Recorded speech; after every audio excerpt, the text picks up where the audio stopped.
Τα πάντα είναι πολιτική πράξη. Θυμάμαι κάπου είχα διαβάσει ακόμα και τρόπος που βουρτσίζουμε τα δόντια μας είναι πολιτική.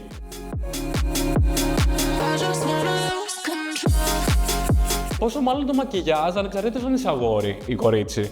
Επειδή το μακιγιάζ από μόνο του είναι πάρα πολύ φορτισμένο, έχει πάρα πολλά πρόσημα, υπάρχει πάρα πολύ ανατροφοδότηση γύρω από το μακιγιάζ, είτε αρνητική, κατά κύριο λόγο αρνητική θα έλεγα, είτε σε γυναίκα είτε σε άντρα, είτε θετική, οπότε σίγουρα είναι πολιτική πράξη.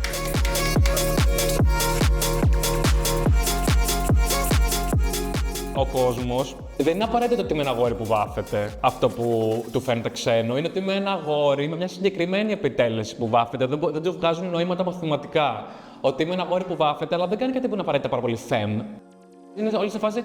Τώρα αυτή η αδερφή είναι καινούριο.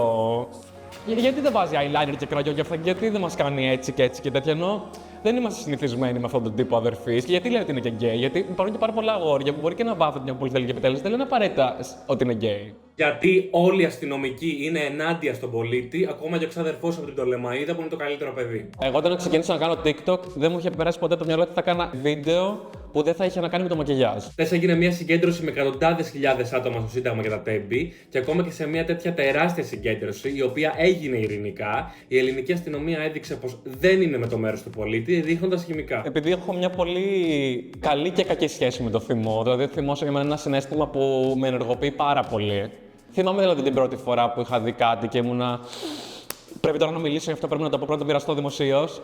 Δηλαδή δεν ήταν ότι. Λοιπόν, τώρα ξέρεις ότι έκατσα και το οργάνωσα από πριν και είχα σκεφτεί σήμερα είναι η μέρα που θα κάνω ένα πολιτικό content. Δεν λέω, η αστυνομία είναι και με τον πολίτη, απλώς έχει έναν πολύ στενό ορισμό για το τι πάει να πει πολίτης. Για την αστυνομία, πολίτες είναι μόνο οι λευκοί ή straight Έλληνες άντρες με λεφτά και εξουσία και οι οικογένειές τους. Με αφορά από τη στιγμή που κάτι θα περάσει στο δημόσιο λόγο. Να μπορεί να είναι ξεκάθαρο και να μπορεί να το μεταβολήσει ο άλλος. Αλλιώς το καθένα θα τα έλεγα απλά μέσα στην παρέα μου. Οπότε νομίζω επειδή δεν γίνονται μπερδέματα με το τι λέω και το πώς το λέω. Και δεν είναι ότι βρίζω ποτέ κάποιον. Δηλαδή, αν μιλήσω για κάποιον, τον παίρνω σαν αφορμή. Η προσέγγιση μου αφορά πιο πολύ στο συστημικό κομμάτι παρά σε ατομικότητες. Με αφορμή όλο αυτό το drama που παίζει τις τελευταίες μέρες, ξέρετε ανάμεσα σε ποιον TikToker και σε ποιες influencers, θα ήθελα να μοιραστώ μαζί σας μερικούς μου προβληματισμούς. Γενικά μπορεί να μπιφάρει ο καθένας με όποιον θέλει, δεν θέλω να το παίξω υπεράνω και εγώ βρίσκω πολλές φορές το δράμα ψυχαγωγικό και το καταναλώνω και καταλαβαίνω γιατί αρέσει και στον κόσμο. Δεν το παίζω ούτε ήρωας, ούτε μητέρα Τερέζα, ούτε κάποιο σύμβολο του αγώνα. Αντιθέτως, βρίσκω και προβληματικό αυτό να κάνουμε ανθρώπου σύμβολα. Ξέρω ότι ο Έλληνας θέλει τον στάρ του. Οπωσδήποτε, πρέπει να συνδυάσει ένα άτομο με κάτι. Εγώ δεν λέω τίποτα από αυτά που λέω επειδή πιστεύω ότι ξέρω καλύτερα ή για να εμπνεύσω. Μου φαίνεται και cringe και να το λέω δηλαδή ότι προσπαθώ να εμπνεύσω κάποιον. Λέω ότι λέω για μένα, επειδή με αφορά να συμπεριλαμβάνομαι σε τέτοιες συζητήσεις που μπορεί να βοηθήσω στο να ανοίξουν και να εξελιχθούν. Και επειδή λέω πράγματα που θα ήθελα να ακούω επίσης. Και τώρα, αν κάποιος εμπνευστεί από αυτό ή επηρεαστεί θετικά, για μένα είναι μια ευχάριστη συνέπεια, δεν είναι αυτός ο σκοπός. Γιατί κανένας δεν μιλάει για αυτούς τους δύο γκέι που παντρεύονται συνέχεια, ναι, αυτοί που σου βγαίνουν συνέχεια στο For You page. Όλοι μιλάνε γι' αυτό. Μου αρέσει να εργαλειοποιώ το hate για να. Προς συμφέρον μου. Δεν φτάνει που με βρίζεις να μην πάρω κι εγώ κάτι από αυτό. Αρχικά δεν κοροϊδεύω κανέναν, είμαι επαγγελματίας make-up artist. Όταν διαφημίζω κάποιο προϊόν δεν κάνω απλώς brand awareness, έχω το expertise και γνωρίζω τα πάντα για τα προϊόντα που προτείνω στο κοινό μου. Πάντα τα δοκιμάζω, αν είναι first impression, πάντα το αναφέρω και αν δεν πιστεύω σε κάποιο προϊόν δεν προχωράω σε συνεργασία με την εκάστοτε εταιρεία. Επίσης με το να παίρνω, ξέρεις, ένα hate comment και να κάνω ένα. Γιατί υπάρχει αρκετό χιούμορ στα βίντεο συνήθως που παίρνω από τα hate comments και μετά απλά δάθομαι και βάζω μια μουσική από πίσω. Νιώθω ότι κάπως αφαιρώ και τη δύναμη από το comment. Επειδή μετά στο τέλος της ημέρας είναι απλά ένα σχολιάκι που γράψε ένας τύπος με ένα πληκτρολόγιο. Ενώ δεν είναι και κάτι. Το βίντεο δεν το κάνω ούτε για να πληγώσω το συγκεκριμένο άτομο, ούτε για να αλλάξω τη γνώμη του, γιατί δεν με ενδιαφέρει καθόλου τι κάνουν και τι νομίζουν οι straight άντρες. Δεν κάνω ποτέ content για δικιά τους κατανάλωση, ούτε με ενδιαφέρει αν εκνευριστούν ή αν γίνουν λιγότερο ομοφοβικοί βλέποντας τα δικά μου βίντεο. Αν κάποιος straight άντρας μέσα από δικό μου βίντεο μειώσει την ομοφοβία του, για μένα αυτό είναι απλώς μια ευχάριστη συνέπεια, δεν είναι αυτός ο σκοπός. Αυτά, φιλάκια και. Τα λέμε. Λέμε πολλές φορές, η online ζωή, το online και η πραγματικότητα δεν ισχύει. Όλο πραγματικότητα είναι. Ενώ δεν γίνεται το διαδίκτυο να υπάρχει τόσο πολύ ζωή μας και να είναι μια παράλληλη αλήθεια, είναι πραγματικότητα, είναι κανονικότητα. Οπότε τώρα που είναι τόσο μεγάλο κομμάτι της ζωής μου και τόσο μεγάλο κομμάτι της δουλειάς μου, δυστυχώς καταλαμβάνει πάρα πολύ χώρο και σε ό,τι συμβαίνει έξω από τη δουλειά.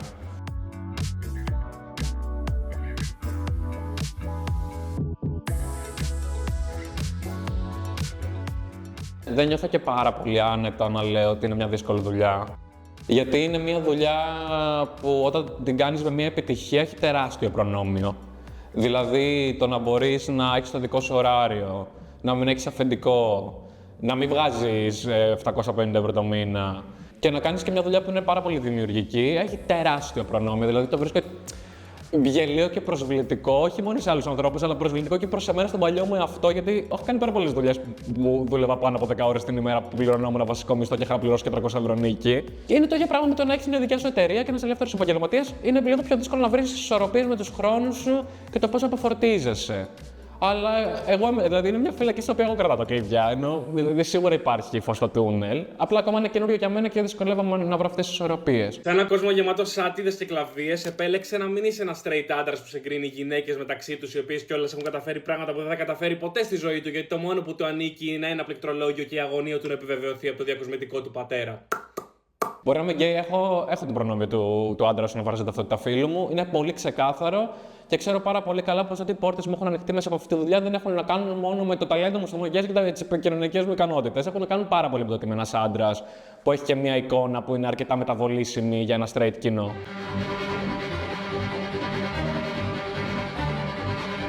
Οπότε έτσι όπως είμαι, με την επιτέλεση που έχω, αν απλά βαφόμουν από εκεί, βάζα λίγο concealer και απλά έκανα κάποιες πολιτικές τοποθετήσεις, πιστεύω αυτό θα ήταν λιγότερο ξένο για ένα πιο ευρύ κοινό. Αλλά το ότι του βάζω μέσα και το ότι είμαι γκέι και πάρα πολύ ανοιχτά κιόλας και έχω και μονή με το να το επικοινωνώ. Γιατί ξέρεις, πολλοί μου λένε κάποιοι είναι αιμονικοί και μου λένε ναι, είμαι αιμονικός και. Ενώ θέλω συνέχεια να γίνεται ξεκάθαρο ότι εγώ σαν γκέι αγόρι καταλαμβάνω αυτό το χώρο. Και όχι απλά σαν μάνος. Παιδιά, βγαίνω. Πάντα σκεφτόμουν, εγώ τώρα αυτό που νιώθω δεν μπορώ να το δω πουθενά άλλου. Ενώ ξέρω ότι υπάρχουν άτομα που είναι σαν και εμένα. Έβλεπα και στην τηλεόραση άτομα που μπορεί να έχουν μια πιο θηλυκή επιτέλεση ή γύρω μου, αλλά κανείς δεν λέει ότι είναι γκέι. Δηλαδή, εγώ αυτό είχα ανάγκη όταν ήμουν μικρός. Απλά να ακούσω τη λέξη. Ήθελα κάποιος να βγει να πει ναι, είμαι πούσκης, ρε παιδάκι μου, αυτό εγώ ήθελα. Γιατί για μένα οι λέξεις είναι πάρα πολύ σημαντικές, έχουν πάρα πολύ δύναμη, δημιουργούν συνείδηση. Αυτό εγώ δεν θέλω τις ταμπέλες και αυτά τα βρίσκω πάρα πολύ μπουρδα. Αυτό ήταν τέλος μια τοπική κοινωνία, δεν είναι. Εγώ έχω ανάγκη την ταμπέλα. Όχι για να παγιδευτώ σε αυτήν, για να νιώθω ότι υπάρχουν.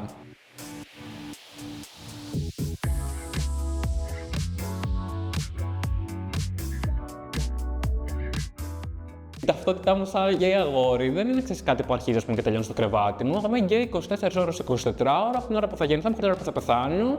Και εκεί πέρα είναι και αυτή η ηρωνία με το ότι. Και το ακούω και από μικρός ότι ό,τι κάνει θέλω να μείνει στο κρεβάτι σου. Είμαι σε φάση η πρώτη φορά που μου πάνε πούστη ήταν όταν ήμουν 3 χρονών. Δεν νομίζω ότι έκανα σεξ στα 3 μου. Ενώ εσύ μου έχει δώσει αυτή την ταμπέλα πρώτος.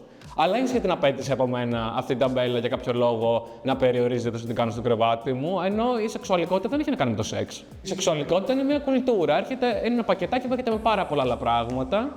Και το σεξ είναι απλά πραγματικά ένα ψήγμα σε όλο αυτό. Εγώ και σεξ ποτέ στη ζωή μου να μην έκανα και να μην είχα κάνει, πάλι γκέι θα ήμουν. Και πάλι το ίδιο στίγμα θα υπήρχε και πάλι την ίδια ομοφοβία θα βίωνα, δηλαδή τον ίδιο μισογενισμό. Και η ομοφοβία είναι μισογενισμός. Οπότε αυτό είναι το σημαντικό για μένα. Απλά ήθελα να ξέρω ότι δεν είμαι εξωγήινος, ότι υπάρχουν και άλλοι άνθρωποι που είναι γκέι, που έχουν αυτή την ταυτότητα φύλου. Αυτό θα μου ήταν υπεραρκετό. Και αυτό θέλω να κάνω. Πάντα σκεφτόμουν ότι αν είχα ποτέ κάποια πλατφόρμα, ότι θα μου το χρώσταγα να ήταν ξεκάθαρο ότι εγώ ό,τι κάνω αυτή τη στιγμή, ό,τι κερδίζω στη ζωή μου, ό,τι κατακτώ, το κατακτώ σαν γκέι αγόρι.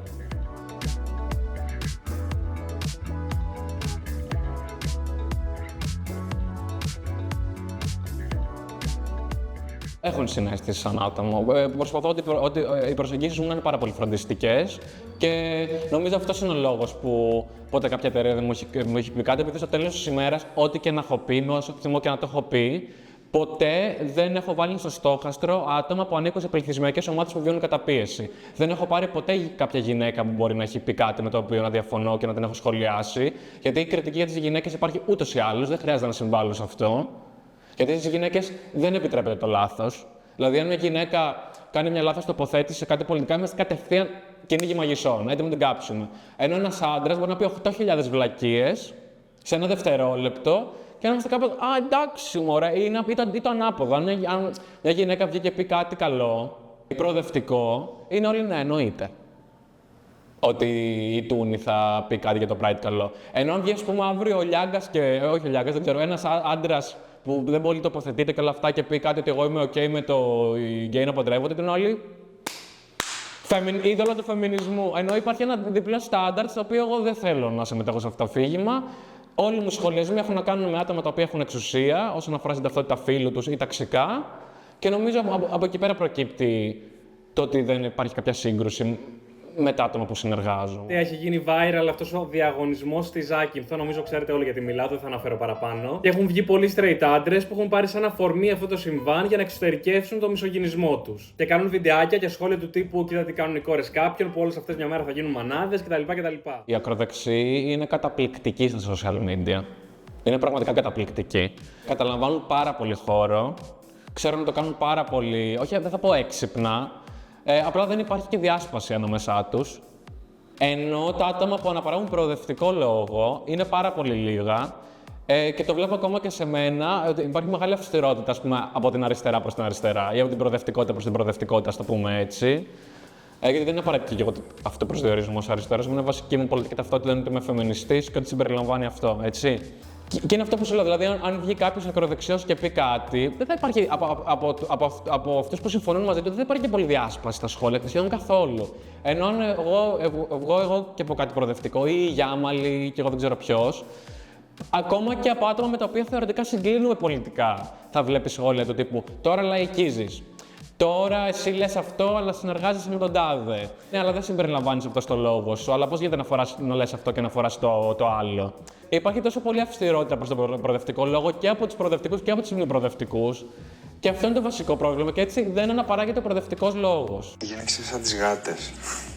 Ξέρεις, είναι αψυχολόγητες περισσότερες. Οι γυναίκες δεν είναι ούτε γάτες, ούτε αυτοκίνητα, ούτε κλειδαρότρυπες. Είναι πολυδιάστατα σκεπτόμενα όντα, με την κάθε μία να αποτελεί ξεχωριστό άτομο με πολλές διαφορετικές ταυτότητες. Straight άντρες, please ξεκινήστε ψυχοθεραπεία.